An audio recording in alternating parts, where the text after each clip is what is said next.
Hello there. Every week we bring you conversations that shape our nation. We comment on the decisions that define our democracy and the people who pull the strings behind the headlines. This is Politics on Sunday, where power meets perspective and the issues are laid bare. Tonight we take a closer look into the unfolding drama within the Social Democratic Party, a party once positioned as Nigeria's credible third force.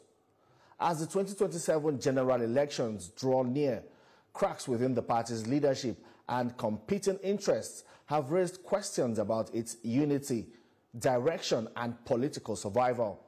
The SDP, which has long championed social justice and people-centered governance, now finds itself battling internal divisions that threaten its relevance on the national stage. Accusations, counterclaims, and parallel structures have become defining features of its current political climate, leaving supporters and observers wondering if the party can weather this storm and emerge stronger ahead of the polls. So tonight on the program, we will examine the heart of the crisis, the causes, the implications, and what it means for Nigeria's opposition politics as a whole. Can the SDP rebuild trust, reconcile its factions, and present a united front before 2027? Well, the answers may well determine its political future. And my guest today is a man at the center of the storm, Shehu Gaban. Welcome to the program, sir. A great pleasure, Femi. Thank you very much. Well, I don't know if I should address you as the national chairman of SDP, the suspended chairman, expelled chairman, factional chairman. You know, it's really confusing. By law, I'm still the chairman of the party. But we just heard reports of your expulsion from the party. Well, you know, there are so many people that have been expelled from the party. Not just me, a number of people. Even today I saw another release that expelled those who also expelled some of us from the party. Like you said, SDP is going through some difficult surgeries, deliberately. Like you mentioned, at the point, it's rated as the third force party in Nigeria. I want to use this opportunity to apologize to our millions of followers worldwide or nationwide that I'm not the one who created this crisis. I wasn't part of it. I did not fire the first shot. And history and posterity will vindicate the role we have played, the role I have played in ensuring that we remodel SDP to what it is. We succeeded in the elections to win Senate, House of Representatives, Assembly, local government, councillorship under my leadership. We remodeled our secretariat to be one of the best secretariat of political party in Nigeria. And we invested so much in expanding the structure of the party. So what happened is quite a very shameful thing. I've never anticipated such thing. We are trained career politicians. We are trained to build institutions, not to destroy institutions.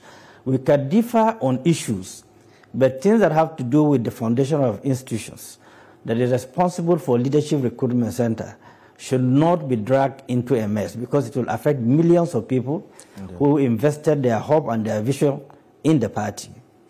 Now, in all this, I'm sorry to say, it started as a result of about 5 months ago, when this issue of coalitions were popping up, consultations were ongoing.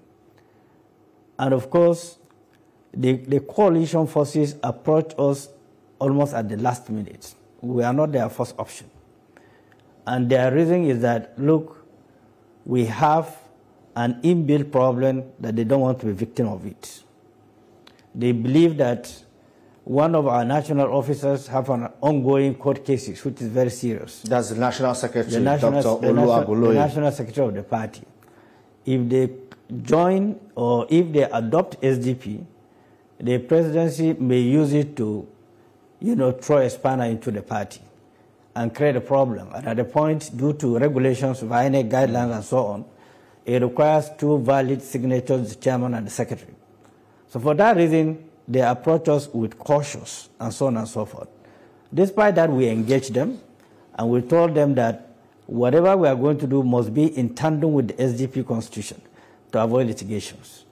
So at a point, probably some of them believe that we are not willing or our mindset is not really there. So there were a lot of accusations along those lines. Again, some members of the coalition were not satisfied with your response. We are not satisfied with my response. They expect me to say, look, come and join. All NWC members should resign. Whatever they can do, they will do it. But I said no. Just like what happened with the ADC. Just what happened with ADC. I said no, SDP cannot do that. We are a well-structured party. We have elected members. We have stakeholders. I cannot sit down as the chairman and take a decision on behalf of everybody. Everyone must contribute in the conversation. If it makes sense, it will enhance the visibility, the credibility of the party, so be it. And every member of NWC must concede to whether he wants to leave his seat or he wants to remain. And we discussed that at NWC. And clearly, majority of them are not interested in stepping down. And when they wrote letter to us, I wrote them back, telling them that, look, whatever that can be done, it has to be in line with the SDP constitution. Even if some NWC member want to step down, the process must follow the SDP constitution. That will lead to a period of transition. So that they were not happy with. Secondly, on the other side, the presidency are having a lot of mixed feelings, as if I'm accommodating people that completely oppose what they are doing, oppose their policies and programs. And they believe that if the coalition succeeded in fusing into SDP, it will be a heavy battle for them. So at that end, also they are not happy. The target is who? Shehu Gabam. It's not compromising and so on and so forth. So with that, there were a lot of infiltrations. And you know, politicians are very good in window shopping at the black market. At that point, everybody believed that there's money being spent here and there, so everybody's struggling to see what he can catch out of it. So that is the beginning of the whole thing. You know, penetration begin to search into the NWC, you know, poisoning their mind. They should do this, they should do that, they should do that. That was the genesis of the whole thing. So would you say now, you know, you said the national secretary of the party has a case with the EFCC. Would you say that was used as a bargaining chip to get hold of him? Well, I cannot say specifically, but I'm telling you what their feeling are. That is a coalition. That was their feeling, okay? That he has a pending case. And it's a very serious case for a former president to write and say that there was an act of forgery, that the Federal Executive Council did not approve what he has awarded. And it's the federal government that is prosecuting him. It is not SDP or any individual. And the case is still ongoing. That is their own reservation, you know, the coalition, and so on and so forth. But I want to ask you this now directly. You know, when you started, you said you did not fire the first shot. You also apologized to the supporters of the SDP. Who is responsible for the crisis in the SDP now? Opposition parties will always point fingers to the Tinubu-led federal government, the APC. In your own case now, is it a self-inflicted crisis? Is it the APC, or is it members of the ADC coalition that failed in fusing into your party? Both play a role, but let me tell you, the biggest cause of this is the National Secretary. He raised serious allegations against me, allegations of financial misconduct and disloyalty. And well, I don't know what he means by disloyalty. At the point he was chairman of the party, I was his secretary. I was the secretary to one of our respected elders, Chief El-Rufai. I was also the national secretary to Professor Tunde Adeniran. I was also his own secretary. I stood by him 100%. By then, there was no this issue of his EFCC case, you know. So he wrote that petition. He wrote a petition to the Inspector General of Police about financial mismanagement or fraudulent and so on and so forth. And that was the only time I went on air. I was on channels, I was on Arise, and I authorized the investigation of the account completely. Because that account is the only account we have. We operated that account. If you are buying broom, the expenditure goes through the account. I don't raise memos for expenditures. It is the department that comes up with what they want. So he wrote that petition. The petition is with the police. And of course, they use that as a yardstick to smuggle in people into the NWC. There was no NWC that admitted people into the leadership position. And INEC have acknowledged that. When they wrote to INEC, without my own signature, the National Secretary wrote to INEC, and INEC responded back that it did not follow the due process. Yeah, I've seen a copy of that letter. I also saw a copy of a letter, INEC's response to the Commissioner of Police, asking who are the members of the NWC of the party. That was dated August this year. That is the most interesting part. I wasn't even in the country when it happened. I was out of Nigeria. When the crisis continued, people that were in the same group, they splitted. They had issues. Some of them were rebellious. They went and had a so-called NEC meeting. In that NEC meeting, they suspended all NWC members, also suspended the National Secretary, and they declared position to themselves. Okay? As a result of that, there was fracas. They went to the office, police came and arrested them. And some of them were taken to Kuje prison, some of them to Kefi prison, some of them to Suleja prison. The case is still ongoing in the court. It was a serious issue. And of course, the office became center of gravity of deploying thugs to create crisis and chaos. So for that reason, police were deployed. I did not write to the police. It's the same National Secretary that wrote to the police and ask them to come to the Secretariat. All right, then. Just please hold your thoughts a bit. We just need to take this a quick commercial break. We'll continue with the rest of the program after this short break. Stay with the Democratic Party. And my guest is the national chairman of the party, Shehu Gaban. You said the police wrote to INEC, yes, asking to know who members of the party's NWC and INEC gave them that data or that information with your name as the national chairman of the party. What did the police do with that information? This is the CTC copy from INEC. They replied the police on the 30th. 30th of when? 30th of July.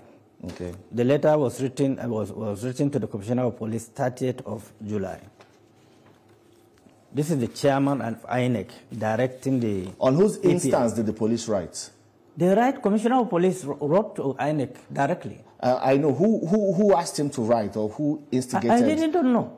I really don't know who asked him to write to the INEC. I think because the crisis was much, they want to ascertain the leadership of the party because of the factionalization. Each ones are claiming, these ones are claiming. They decided to write to INEC on their own. And they wrote to INEC. And INEC replied them. They wrote to the chairman. Chairman minuted to relevant department. Names: Shehu Musa Gabam, National Chairman; Dr. Olu Oguloye, National Secretary; Ambassador Rufus, National Publicity Secretary; Honorable Obonna Okechukwu, National Youth Leader; Barrister Joseph Abu, National Organizing Secretary; Haji Asadu Abdullahi, National Speaker. And it goes on like that. It goes on like this. Is Dr. Olu Aguloye still the National Secretary of the SDP? He is. But the other faction said they have suspended him, they have expelled him. But for you as a national chairman, you still recognize him as... I don't abuse the law. We were elected at the same convention, 2022, at the International Conference Center. INEC commissioners were there, high-ranking directors were there, our convention was well covered. So I'm not the type that abuse the law. I adhere to the law. So that was what happened. These are true certified copies from INEC to the Nigerian police. But surprisingly, police took sides. They wrote this letter to INEC. INEC wrote them back. The people who sat down and said they have expelled people were in the meeting, preside over the meeting. Police did nothing about it, did not act, and abandoned the information they got from INEC. Now, if our staff are going to the Secretariat, the police will not allow them to enter because they took sides with the Secretary. He gave the list who to enter and who not to enter the Secretariat. And talks were being the Secretariat. Being an experienced politician, not a stupid one, I understand that they were trying to create a scene of violence, crisis, that may eventually lead to injuries or killing of someone. And at the end of the day, it will say that, look, someone was injured or was killed when the national chairman was there in the office, Shehu Gabam. So for that reason, I excuse myself. I allowed them to exhaust all their antics, you know, by plotting a lot of crises around the secretariat. So that was exactly what happened. This is one of the things that a lot of people feel bad that the Nigerian police that ought to protect everyone took sides. The former commissioner of police, FCT Ajao, I met him twice on this issue. I wrote to the Inspector General of Police, but he told me that the order is from the above. I can understand the order is from the above. When he says above, yes. Inspector General of Police says the order is from above. Probably the Inspector General of Police is the one ordering him. Even Inspector General of ordering Police, the commissioner. Somebody maybe told the Inspector General of Police. There are interests here and there. I'm aware of the interests. I'm not worried about it. When time comes, we'll talk about it. Is Nasir El-Rufai still a member of the SDP? No, I cannot say. I think he has officially joined ADC. He has officially joined ADC? Yes. But you know the controversy that generated, at some point he was expelled and even banned for 30 years from being a member or from joining the SDP. Was that done by the faction? I'm not aware of it. It was done by the faction.